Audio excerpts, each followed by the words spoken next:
Welcome back, Purrfect Peeps, to Purrfect.dev. Today we're talking about making Flutter games with Flame Engine. We have a whole Flame Engine crew with us today. Hello, everyone. Hello. Hello there. Hi. Instead of me trying to introduce everyone, we're just going to have each of you kind of tell us a little bit about yourself, and we can start with Lucas or Spider. Yeah, right. I'm a developer. I just quit my contract with a big company called Klara to now like work more on Flame and my own projects and probably travel a bit when the restrictions open up. Yeah. I also build keyboards and do a lot of climbing. I saw a fancy keyboard in front of you there. I don't know Yeah. if my mind would be able to wrap around everything that's going on. It's not as complicated as it looks. It's Yes, a lot more ergonomic. It is complicated. Yes, it's not easy. If you had to solve something, it's not easy. Awesome. Wolfen, we'll take you next. Yeah, my name is Jochem, also known as Wolfen or Wolfenbrain online. I'm a full-stack developer, mostly working on video call technology using Flutter. And I'm obsessed with rendering techniques, and that's something you use in game engines. And Flame is a game engine, so it was quite logical that I was gonna use it for making really weird things in Flame. And they've been stuck with me ever since. Well, I'm sure they're not too stuck with it. I mean, it must be a pleasure working with someone that wants to do that. Absolutely. Oh, that's... Cool. Renat? Yes. I don't have a cool nickname like Wolfrain or Spiden. You can call me just and that's it. And I'm a front-end developer, ex-JavaScript developer. Very recently, I started working with Flutter. Also, in my daily job, not only the side project / open source stuff. And yeah, that's it. Cool. Well, it's great again that all of you could join me. I know I kind of reached out somewhat randomly, but I've been trying to like build up some Flutter repertoire, if you will, and a huge web dev. That's why we have the show. I love kind of everything development, but as Flutter continues to grow, with Google finally kind of releasing it to the hub and different things like that, I started down the line of, well, do you make JavaScript games and try to like port it over? And I start Googling and like immediately found Flame Engine keep popping up over and over and over around Flutter. So I'm like, how do I talk to these people about, making games on Flutter? So thanks for joining me and kind of going through that. So a lot of the folks, we had one podcast a while back on Flutter, but for those who don't know, can you kind of talk through like what Flutter is and how we might go about using that for development? Yeah, that's the that's the kind of question that we may take the answer as granted, because it's something that we use every day and using since like 2017. And it's like just what is life? It's this kind of a difficult answer. Flutter is what I can say. It's a pack of tools, also a big framework, including a huge engine behind. Not huge, it's very thin, but it's very well made using C++. And the framework is using Dart, and it's basically a UI framework. So using Flutter, you can create user interfaces for several platforms, basically. They are the most, the original intention, I guess, it was mobile. So it's very mature in the mobile scenario. There's also web and any kind of desktop, and there's the side projects and independent efforts that you can check. There is actually last FlameCon we had this talk about how to render Flutter on a Raspberry Pi, and there's also I very recently discovered that Samsung is working on a Flutter Tizen for wearables and TVs. Oh. Wow. So it's basically a framework for user interfaces everywhere. And it's, as the main characteristic, I would say, It has a very nice API of declarative UI, just like Swift UI or maybe React. Before Flutter, I was a React developer, React Native and React Web, and it's very close. You can resemble a lot between the components and React and the widgets on Flutter. So yeah, that's what is Flutter today. And there's Flame. I think my biggest struggle and what's interesting, even kind of talking about this gaming engine, is like every time I go down to use Flutter, it reminds me a lot of just web-based tooling, but with Material UI or just Material from Google kind of in that as a core. And every time I go to use it, I'm like, how are you ever going to make this as custom as you want it to? But it seems like Flame Engine is kind of like really making it custom. So I just want to read the blurb real quick from Google. It says, Flutter is Google's UI toolkit for building beautiful natively compiled applications for mobile, web, desktop, and embedded devices from a single code base. So the interesting part there for me is that they call it a UI toolkit for the Flutter side of that. Is a lot of what you guys are doing is the game engine that you're building, is it actually built out of Flutter, or is it more so like the Dart level side of this? No, it's more about Flutter. It's on top of Flutter. Flame, the origin of the name, Luan came up with this, Luan the creator, is Flutter and game. So you have Flame. So it's basically an API over Flutter that you can create games that depends basically on the game loop. So there's this this idea, this paradigm of development, of UI development, that we can call it reactive UIs. So that most UI frameworks like React and Swift UI, they are reactive to events. So every time you have a user typing something or clicking on something, or you have a network event, I don't know, something like this, you react to these events to update the UI. On games, you have like the active UI. Most animations, not all of them, but most animations, they can depend not only on external events from both the user and network and stuff like that, but also for internal logics like physics and stuff like this. So that's why we have the game loop. So Flame is basically a way that you can create UIs with this paradigm of being active, not reactive. So that's why it doesn't use widget, but you can say, Spidon said once, and I totally agree, that Flame is just a widget. It starts being just a widget. So we have a game widget and everything starts from there. So it's all over the Flutter. There's a lot of advantages on that because Flutter is very mature and the performance is so great. So yeah, we are just, it's a package. You can create a Flutter app and then install Flame there and go from there. That's interesting, a way to kind of think of Flame being just kind of that widget piece to that. Spiden, do you mind kind of breaking down, and for our viewers that are kind of watching on YouTube, I'll bring it up here, the kind of the docs page for Flame real quick. Yeah, sure. Let me see here. So this kind of has probably 3 different packages. Can we just talk about like the difference between like a normal, well, not normal, but a gaming engine like Unity or something like JavaScript base, and what you guys are building here with the different packages and things? Yeah, so we try to keep all of the like core game engine logic inside of the Flame package. And then we have something called bridge packages that add extra functionality that you can add when you need it. So for example, as you see here, you have the Flame audio. If you need audio in your game, which you probably do, then you want to add that one. And then this bridge package, it connects it to either a Dart package or another Flutter package. So this one connects to a package called audio players. And then you just get bindings for it inside of Flame.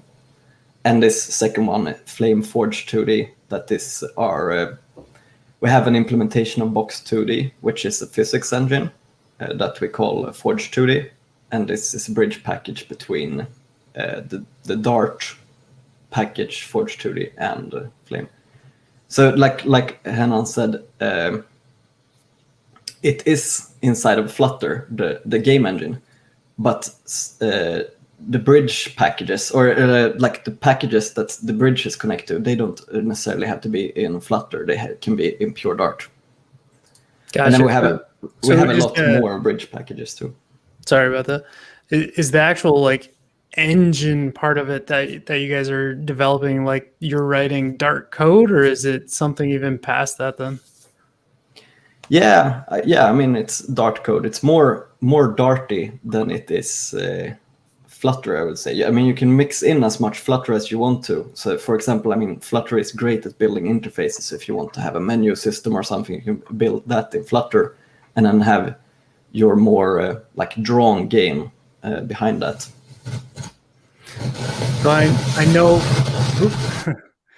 I know that kind of when we're looking through this, maybe I'll ask each of you this, and Wolfen, we can start with you. Like, how did you become kind of involved with the Flame project? That's a really good question. Basically, I got introduced to Flutter originally at the company that I work for, to look into what is possible with other frameworks. We were using Cordova a lot, and we wanted to migrate to something new, something better, something fresh. And they asked me to look into it. So I was like, well, let's take a look at Flutter. And the way I look at frameworks and languages and that kind of things, I always want to try to build a game in it. Because if I can make a game in a language or in a framework, then I understand it. That's a bit of that's how I think about it, at least. That's my logic. So, as you said before, when you Google Flutter and game, you find Flame. Yep. So I started working with Flame, and there were a few things that bugged me, that weren't right, and I was like, I need to do something about this. One of my first contributions was basically fixing our FPS counter. So we have a way to read the FPS, the frames per second, for debugging reasons. And Flutter also provides a way to see the native rendering of your frames, how long it takes and that kind of stuff. And Flame at the time was using their own implementation to keep track of it. And I noticed it was always different from what my debugging tools were telling me. So that was my first contribution. And since then I've been around the Discord, and I kept answering people's questions instead of the other maintainers. And eventually at the first or second FlameCon, right, the day before the FlameCon, I was asked to join the team. Like, hey, you've been quite active. Would you like to be a proper part of the team? And well, I said yes. Nice. So the package that you created, typically from a web standpoint, we're always looking for like 60 frames per second. What's the typical like frame rate that you guys are aiming for in a game? Flutter itself aims for 60 by default, I believe. There are ways to put it to 120. They are always bounded by the hardware. But yes, it's aimed at maximum speed, but at least 6 FPS. Less than that, you are jumping frames, as they say. So very, very similar to like anything web-based then. That's what you're aiming for. Cool. Yeah. Very awesome. So since you're up on the screen, Renan, how did you get involved with Flame? Oh, that goes way back then. Yeah. I've seen Flame born, at least a little bit, kind of. I don't know. Back in Brazil, I was working at this company, and I had two nice coworkers, Luan and Eric. Me and Eric were in a project, and we were working with React Native at the time. And someone sent me this message with this Medium article. It was about Flutter. It was 2017. I guess. Yes, probably 2017. And at the same time, Luan started to explore Flutter, and I was exploring as well, like Flutter creating, exploring stuff. and stuff like that. And Luan and Eric started to create a game or something like that. And Luan got to the knowledge that they didn't have any implementation of a game loop or something close to that on Flutter at that time. Then Luan created Flame, and he showed me. At the same time, I had created a package. I think it was PhotoView, and we were both in these two projects. And Luan and Eric started something we call Fire Slime. It was like a small. It is like a small game studio around Flame, and they evolved Flame, and Flame started to explode. Everybody was starting it. I think it's at least top 5 repositories, Flutter repositories with stars, and it exploded, and everybody was talking about it. And I joined the team sometime after. I joined Eric and Luan, and we started to maintain Flame basically since then. And yes, it's a pretty serious deal. We have like a weekly meeting about stuff. We have a Trello, so we can organize things that we have to do. And it's a pretty serious stuff because we have a organization, but it's still not like a corporate closed thing that you have to deliver or stuff like that. It's just we are just enjoying ourselves while maintaining this project. Yeah, for sure. So last but not least, but I heard you mention Eric and Luan. They're number 2 and 3 from my insights page on GitHub, but I think this guy here, Lucas, seems to be number 1. Does that mean you've been doing a lot of work recently, Anna? Yeah, exactly. So I've been doing more work recently, and like Eric and Luan, like Luan has done like the base of everything, and then we have started building on top of that. So the insight page, I don't know if it's very like accurate. It's hard to tell. Like I've done a lot of small PRs lately, and yeah, I think it's hard to tell who's done a lot. But yeah, and I became involved like very randomly because I have worked at the game studio before called DICE, but not at all with games. Like I am a backend coder. I just do backend services. Okay. And I'm not really even interested in games at all. I don't play any games or anything. That's amazing that you can work on a project like that. Yeah. Really interesting. Yeah. But then like I think 2 years ago it is now, then I was out backpacking, and usually when I'm backpacking I have some form of free time project to do, and I had like taken the train through China and Mongolia, for Russian Mongolia, and then I was down in China, and it was super hot. So I wanted to get out of there, but I promised that I wouldn't fly that year. So I decided to get on a freight ship. So I managed to buy a ticket to get on a freight ship, and then it was going to take like almost 3 weeks to get to Canada. Does this mean you like shipped yourself? No, I had like a little room on there, luckily not in a container. But on there you have no internet or anything, so all I had was my laptop with like the Flame source code, and my project then was that I was going to build a game, but I ended up more looking at how the engine worked and things I wanted to fix on the engine. So then when I came back from, like when I came to land, like completely crazy because I hadn't had any interaction with humans for like several weeks. Well, there was the crew, but they barely spoke English, so... Yeah, then I had a lot of ideas for things to fix on Flame, and I started giving pull requests there. That's incredible. I mean, the project could have like completely changed in 3 months, and you've been like, oh. Yeah, it was 3 weeks that the boat took, not 3 months. Luckily, holy shit, I would have been so crazy if it was 3 months. Could you imagine the merge? It would have been brutal. I've actually there's like cruises. You can sign up to get one of those rooms, and I've always been interested in it just to kind of pull myself off the grid. But I'm always like, yeah, but I'll be the guy the boat goes down or pirates attack or something. I don't want to do that. It is super nice. It's like because you're forced to like get out of society and out of internet and everything. but you also go slightly crazy, I think. So for those who may have noticed, Brittney popped in. She's having some technical difficulties. I think Wolfen's having a couple too, but we'll try to keep this thing flowing along. Sorry, yeah, we're doing the best we can today. It's the day for technical glitches, apparently.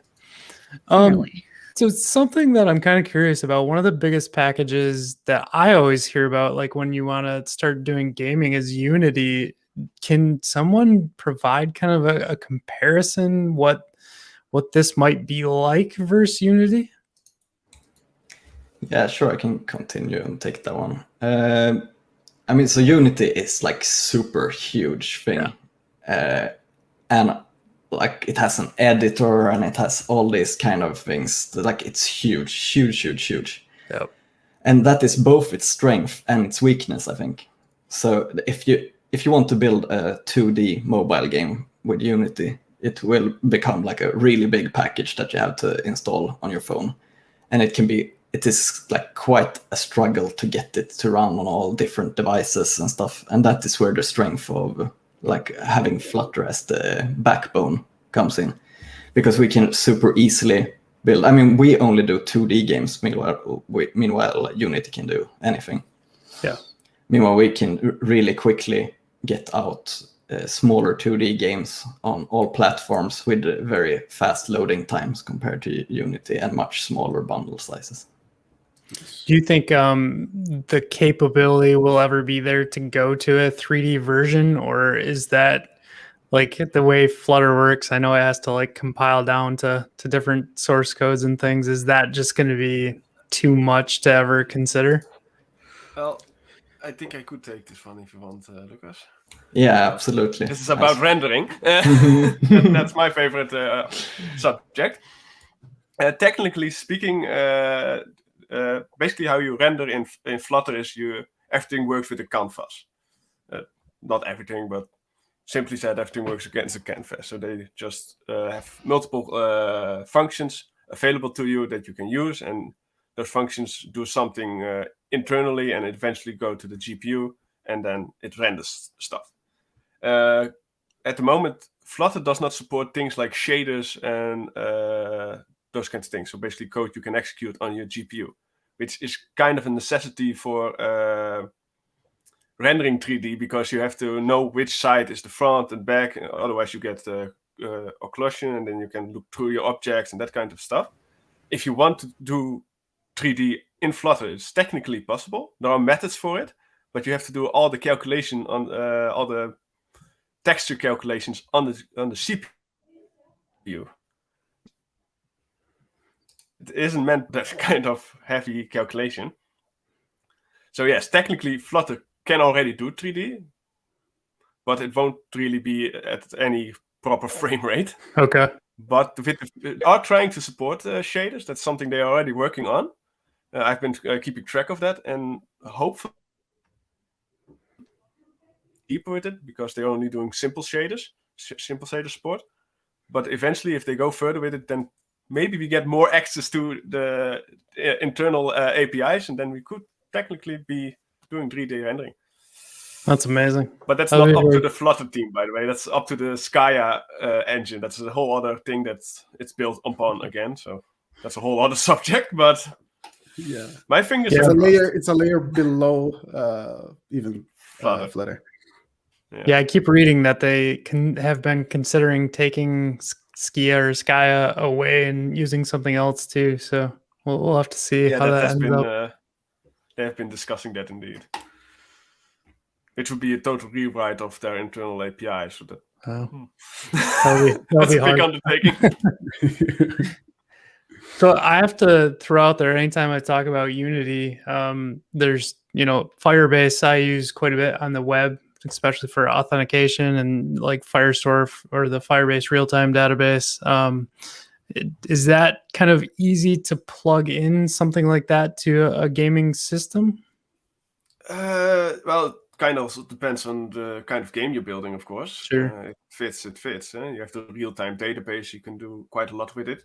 And Firebase is supported in Flutter. There are Firebase plugins developed by the Firebase team, I believe, even. Like they support it natively, which allows for a lot of things. But yeah, technically speaking, you could just use Firebase as your backend if you wanted to, depending on your game, because Firebase can be quite expensive if you have a lot of reads and writes, I guess. But yeah, nothing is stopping you from doing so. Flame is on the networking part completely agnostic. There's nothing in place, so you can just choose your own. Is that the real-time part that's expensive? Yeah, in the real-time database, that's one of the products from Firebase. I believe you have to pay for each read and write that you do. So if you have a lot of enemies walking around, or a lot of players walking around, that's protecting all rights. So. Oh, okay. Yep. I understand. Yeah, you have to structure it in very specific ways so you don't burn through your account. So what kind of database or backend do y'all use for Flame Engine? Or games? I'm not sure about Hannah and Lucas if they ever did anything with multiplayer and Flame. Not yet. I had this small tryout last year, and we used a simple Node.js with sockets. So this is the kind of backend, and we didn't have any database. It was like just the real data thing. So we just had the rooms and the players and stuff like that. So the data wasn't stored anywhere. It just kind of went away after it was restarted. Yeah, that was because of the type of the game. It was a room, and the users, the online users, could interact with each other and stuff like this. So cool. Yeah, basically then. Cool. Yeah, and like I mean, you can use pretty much any database. I mean, any database that Flutter can connect to in any backend, and it really depends on what kind of game it is you're writing, what will fit for your needs. Yeah, that's the magic. The beauty of Flutter is also that you can do anything. So if you want to do TCP connections or do API request or use WebSockets, all of it is possible. Though you can't use TCP or UDP connections on web. But WebSockets, you can just use WebSockets on Linux, Mac, Android, iOS. One code base to rule them all. Nice. Well, I'm going to share my screen again and just kind of show what this might look like in VS Code. So let's see here. So this is kind of example. I'm going to go full screen for a minute here just to show. Thank you. So to me, this always looks very much like if a person is looking at this and they haven't seen it before, it looks a lot like a Java program or possibly a C++ program where it has kind of the main execution. So this is one of the 2 tutorials that are currently out in the repo that you can run. And as long as you have Flutter kind of started and you've run like Flutter Doctor to make sure you have all the things that Flutter requires, at that point, you can actually just kind of run this in a debugger. And so let's kick this off just to kind of check it out real quick. Let's see if the demo gods are against me or not. Hopefully it goes somewhat fast.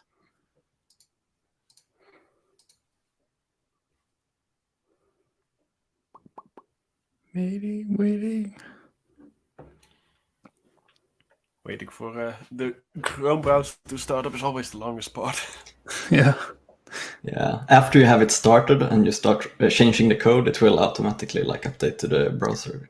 Yeah, I'll show that off too because it seems like what we're showing here for those who are just listening is just kind of a square that is bouncing left to right.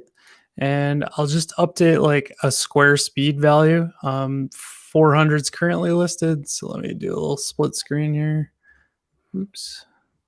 So if I change that 400 to like a 600 and hit save, a little quick refresh, and now you can see it's bouncing back and forth very quickly. So very straightforward though. I mean, when you start to look at this, and so these are actually there's a couple different like Flame palette, and then the Flutter material is coming into play. and then Flame Dart package is being used as well. So once that kind of game engine, and to your point, here's the game widget, like we were talking about, everything is just a widget in here.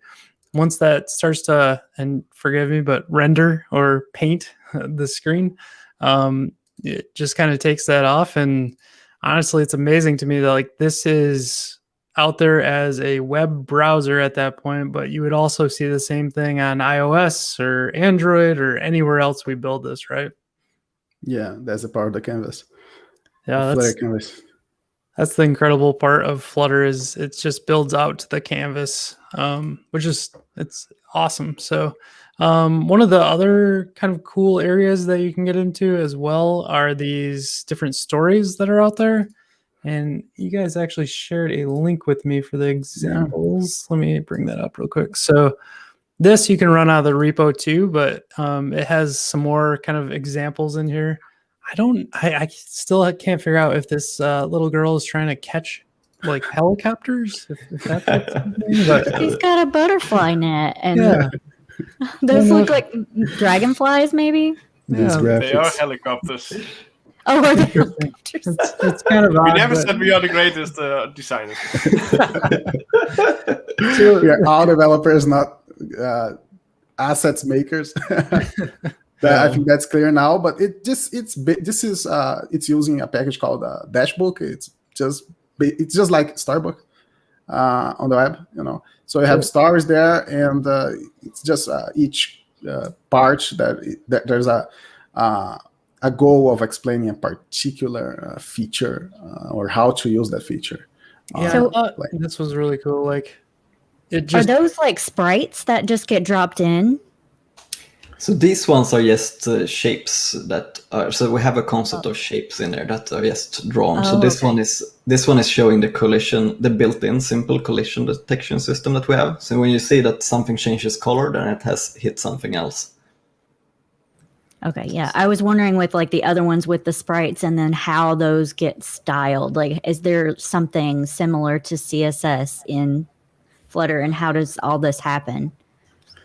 Oh, sprites. Sprites is, I guess, there are a lot of animations. If you go and search about how to do animations on Flutter, there's a lot of ways, a lot of kind of answers. You can have animations like Lottie, kind of like vector animations. You can have animations on the widgets that you do, like CSS. You have transitions and active animations and repeated animations. But sprite animations, there's nothing on Flutter about sprite animations. So there is a built-in kind of tool for sprites on Flame. You can actually use, there's a widget just to show a sprite animation in any Flutter app. So you need a sprite, but you are not making a game. You can use Flame for that. We have tree shaking on the Dart compilation, so you can import Flame and just use that widget for sprites. You won't include the entire engine in your application. So that's the funny part. And there's the sprite, and there's a class for sprite, a class for sprite animation, where you can map an image, an asset image, and each part of the image is a sprite. So you can do that programmatically. You can do that if you already know your sprite, your file, and you already know the squares and the frames and stuff like that. You can do that yourself. But there's an application, a helper application called File Atlas that Eric also created, and it's like a interface where you can import the image file for your sprite, so your entire sprite sheet, and you can map with squares which is each frame, and it exports for Dart code, and it's pretty easy to plug into Flame. It's File Atlas. It's open source. Cool. Yeah, very cool. I wanted to show off one more, just to kind of like if people are really like getting into the game side of it. Like, this shows joysticks and buttons. I think this probably highlights really like if this is a character, and once you start moving like that, you can show them running, and all of a sudden you have Mario running around on the screen, right? As you click buttons, it changes colors. So I think there's a lot just here that you can start to imagine once you can kind of move on the screen like that, what you can build. And then with the I think there's Parabolics somewhere in here. Or Parallax, sorry. Yeah. Oh. So like you can put it in front of this kind of setup, and now you're moving in a world. So there's a lot here, and I think you guys did a really good job, or whoever created the examples, to break these down in very simple ways to consume and like see the different code that's actually like behind all of this. And it seems relatively simple. I mean, I'm not trying to oversimplify. Like making a game is still complex, but I think you can get started on this pretty easily. Would you guys agree? Yeah, absolutely. And these example things that you mentioned, like we have every time you make a PR, you also, if it adds a feature of anything, you also have to include an example for it, which I think is really good, because otherwise, yeah, people won't understand that the features are there, and we will forget about them ourselves. Exactly. Too. That's one of the things, I think one of the most important things that docs can provide people is to have like examples out there. That's one of the things I love the most about Svelte, is that their docs are like mini examples and take you through how to learn it. It shows people how to use the system. And I think it's great. You guys did a really good job. I like that rule. So you guys don't accept a PR for a new feature without an example. That's really amazing. That's awesome. Cool. Awesome. So I know we have a few more items in our list of questions here, and one of the other ones is, can you do multiplayer games with Flame? Yes. There's this. I forgot the name. Spider, the name of the recent project. What was it? Something on N. Nakama? Yes. Nakama. I guess. Nakama, right. Yes, and it's been ported to Flutter, so it's like a client for a very but I forgot the name, backend for games. So you have this different kind of servers, open source servers, and some of them have Flutter clients. And it's as Spider said, we are network agnostic. So basically, we depend on things that is connected to Flutter itself. Okay. So yes, it's totally possible to do multiplayer games, and you have a whole freedom to choose your tools. We are not we don't have an opinion on that. Cool. Yeah, and my head immediately was like back in Flutter world, or Flutter in Firebase world. So like I can connect to 3 different of my friends, and all of a sudden we're like high scores and all that fun stuff. So yes, it was a perfect fit in my mind. Yeah, for the early Fireline games, we were using Google Play games to keep high scores, so you can connect stuff like that. I'm not aware of anyone working on it, but it's a good idea if you are looking to create another open source project. I would say going desktop. Now Flutter is really strongly going to desktop. I would say, I don't know, connect to Steam or something like this. It would be really nice. For Steam, yep. That would be neat. Awesome. I don't know much of what this is, but you guys kind of said, hey, maybe you should bring this up. Does Flame use entity component system? Can you guys explain what ECS is? I try, because apparently my mic was having some troubles. So I'm not sure if I'm understandable right now. Yeah, yes, right. You're good for right now. Okay. Yeah. An entity component system is a way to structurize your game. So it's basically just like entities are your players, your enemies, and those kinds of things in your game. But they exist out of different attributes, components in this case.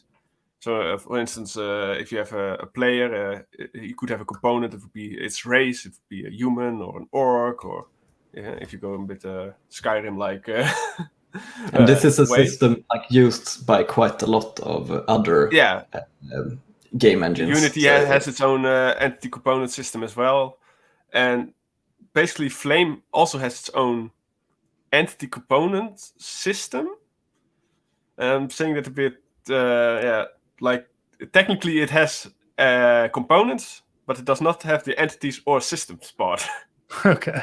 So each component is also an entity by definition. So you saw the sprite animation, for instance. I believe that one uses a component. That example uses a component. And basically, the person that was trying to capture something is an entity, but it's also a component with the position and the size and a sprite and that kind of stuff. Okay. That is called, here. I believe this example used it. I might be wrong, but it is the best way to visualize it. It is an entity, but it's also a component. Yes, I was right. And that is the Flame component system.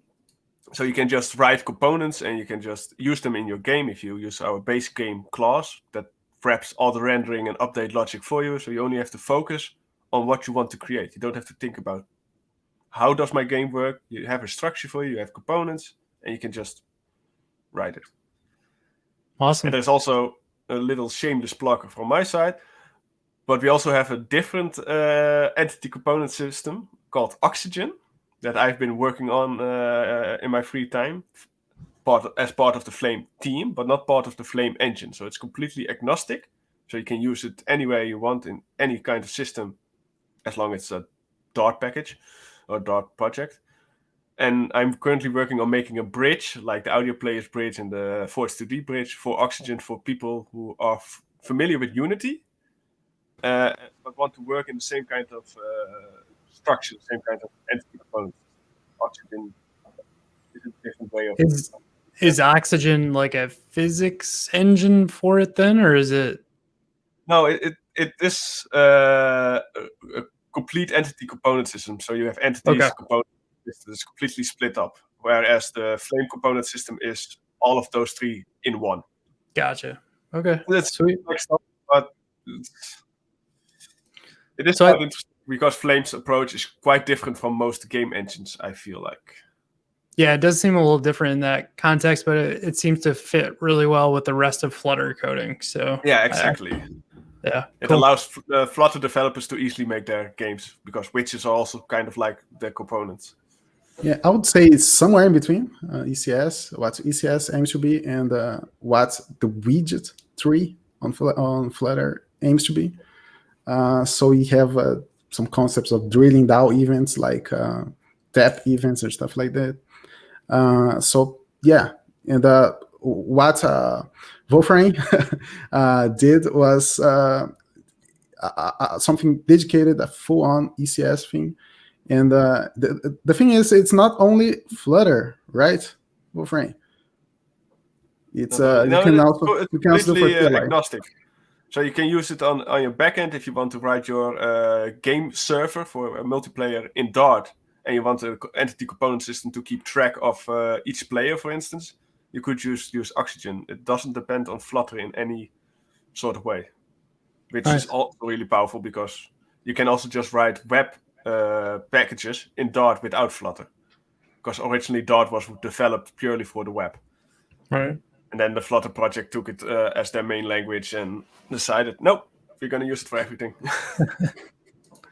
Cool. Well, I think we covered a lot of what kind of the Flame engine is, and like we showed examples. As far as like getting help, if you start down this road, I feel like I have the answer, but what's the best place to get help with your Flame engine issues? I think the best place initially would be to check out the documentation, of course. And it would always be the first thought. But when you have a really specific problem, or you want to talk about how to do this in Flame/Flutter, then our Discord would probably be the best place to just join us. And then any of us would just discuss it with you. So it's flame-engine.org, and as you said, there's docs and Discord button right at the top, so it's all super easy to find. And I found getting into the Discord and just saying hello is super friendly and easy, so definitely check that out. I think we're coming up on time, so I'm going to switch gears and we'll jump into our Purrfect Picks. I think, Lucas, you are first with, is it Milos or Melos? I have no idea how to pronounce it, actually. We would have to ask the authors. Or maybe it says here. I don't know.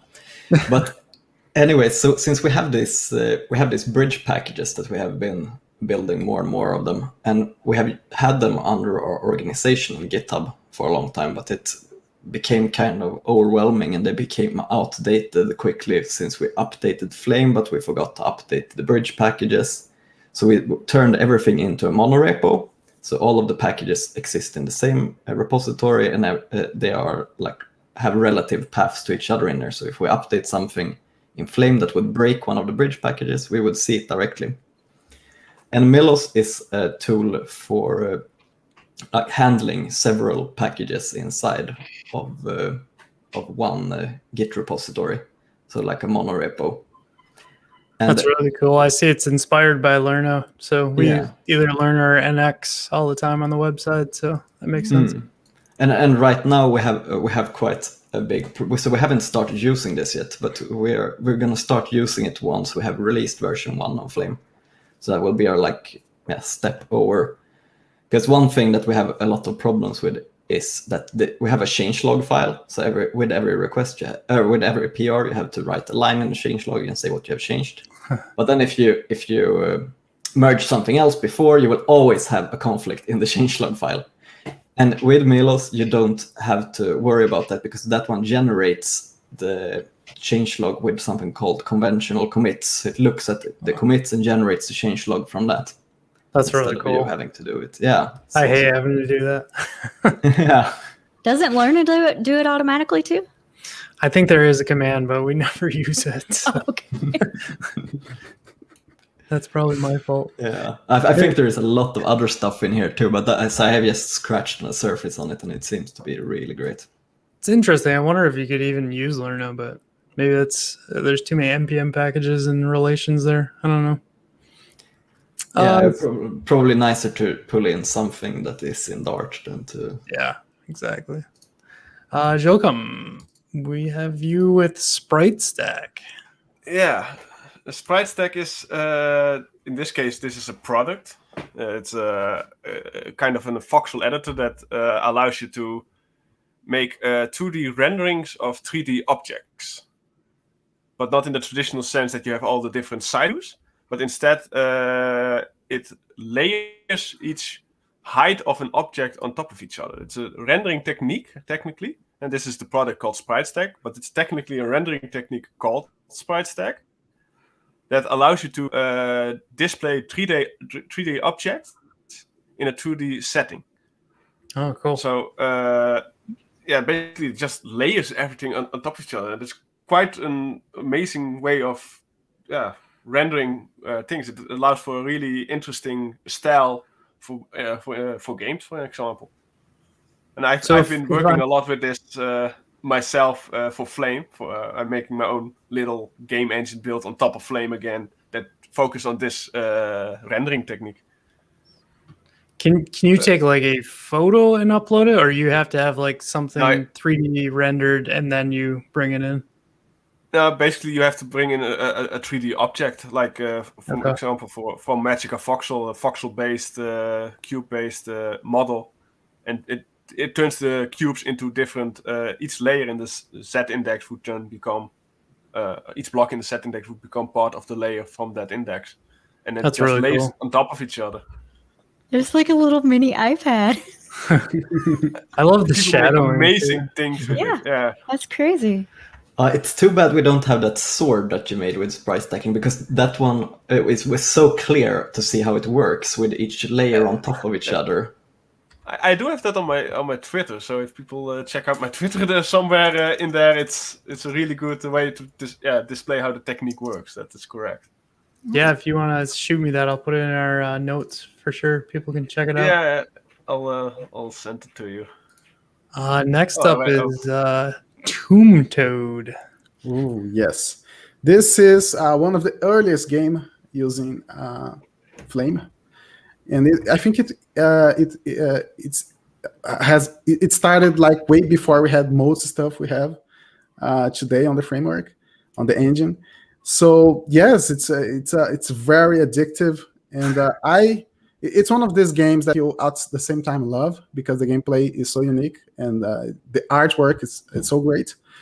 but you at the same time you hate because it's so goddamn difficult. And so it's on for Android and also for iOS. Cool. It's pretty cool. I totally rate 10 out of 10 on this one. Wow. So yeah, The fun That's a part high rating. is also the rendering technique it uses. yes, it uses Because some it's kind sprite, of sprite stacking. this is sprite stacking. Yes. The developer David, he did a talk about it in the second FlameCon we did. Yes. Yes. This is sprite stacking. The walls are made by different sprites layered on top of each other. Oh wow. This is a perfect example as well if you want to play a game used with this technique that I mentioned. Yeah, so That's you have really this cool. 3D effect. I love it. Just That's cool. 2D things. We're Well, I'll have to layering give the him- picks today. I'll have to give them the $4. Let my son play it. He loves stuff like this. Brittney, you're up next with Mythic Quest. Yeah, so my pick is not tech-based, but TV, but it's still talking about games. So this is kind of an MMO company, like massive multiplayer online role-playing game, and it's the main two characters, this girl and this guy, and they butt heads all the time, and it's just all the dynamics that you get, like, and you think about working at a company that does game development. And it's super funny, really good watch. We just finished the season, so we're done with it, but it was really good. I started watching it. I'll have to pick it back up and watch the second season. Yeah, there's some really funny yesterday. moments. It's really good. Yeah. Yeah, I did. Nice. It's a really good show. I would really recommend it. I think Brittney has a little svelte I did. news. Oh gosh, you paused it at that nice moment. Sorry. There. We'll make that more Oh, that's animated. interesting. Okay. So you got my OBS background today from where I did Svelte Radio the other day because Chrome was giving me so many issues. But I did a Svelte Radio podcast last week. And then today, Auth0 released my course. It's like a little mini learner's path on what is Svelte and SvelteKit, or getting started with Svelte and SvelteKit. So it's just a little 30-minute tutorial. I built a small little blog site, and the fact that you can write a 3-page site with a blog in 30 minutes in Svelte with like a 10-minute intro too. So That's awesome. I think Svelte's pretty awesome. That's amazing. But that's why I have Svelte here today. That was because I'm using OBS to get in my green screen. Because Chrome didn't like me. That was the technical issue. Okay. Yeah, I don't know what was going on. Firefox is working, so I love the floating head. It shows up very nicely. I know, yeah. Okay, my pick is GitHub Copilot. The reason I pick it is because I think GitHub's going to have some crazy amount of issues, and I want people to kind of check it out and see where this goes, because I have a feeling they decide to ignore a lot of licenses when they put their models through learning, and a lot of people are pissed off. To put it a lot of people are pissed off, yeah.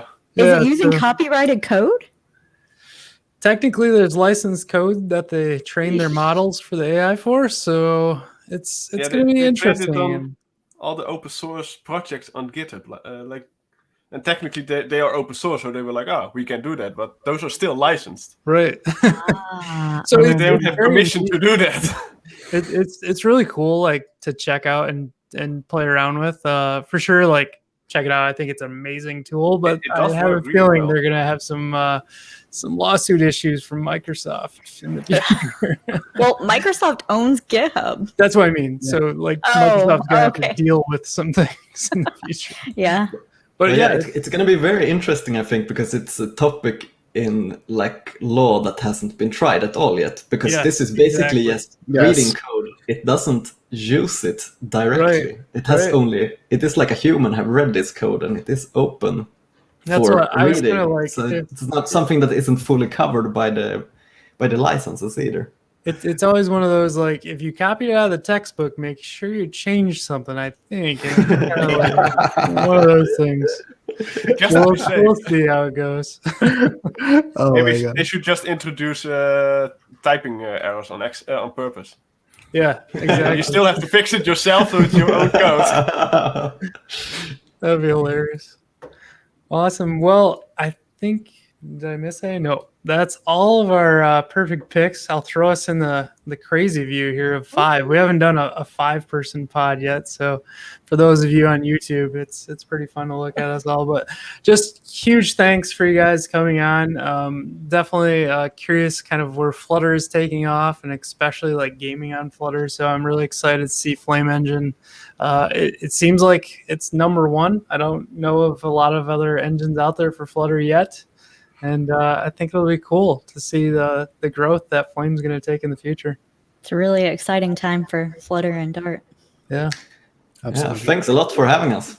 Oh, Yeah, we'll have to have you on again and see the progress tracking through. Yeah, give us a star on GitHub so we keep being the largest. I mean, we kind of are the only game engine for Flutter. We still want to be the largest one. Exactly. Yes. We never know what opponents we will have in the future. That's Right. Do right. we have opponents? I don't Battle. think we have. No. We haven't. There is a one package other called game Sprite engine. Widget, yeah. No, there's another one. I have forgot its name, but it's based on a really old version of Flame. Oh, Yeah. This is like the 96 Bulls. Is there competition? I don't know. yeah, exactly.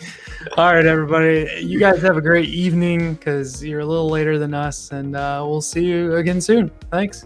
Super. Have a good one. Yeah. Thanks Take a care. lot. Later. Have a good one.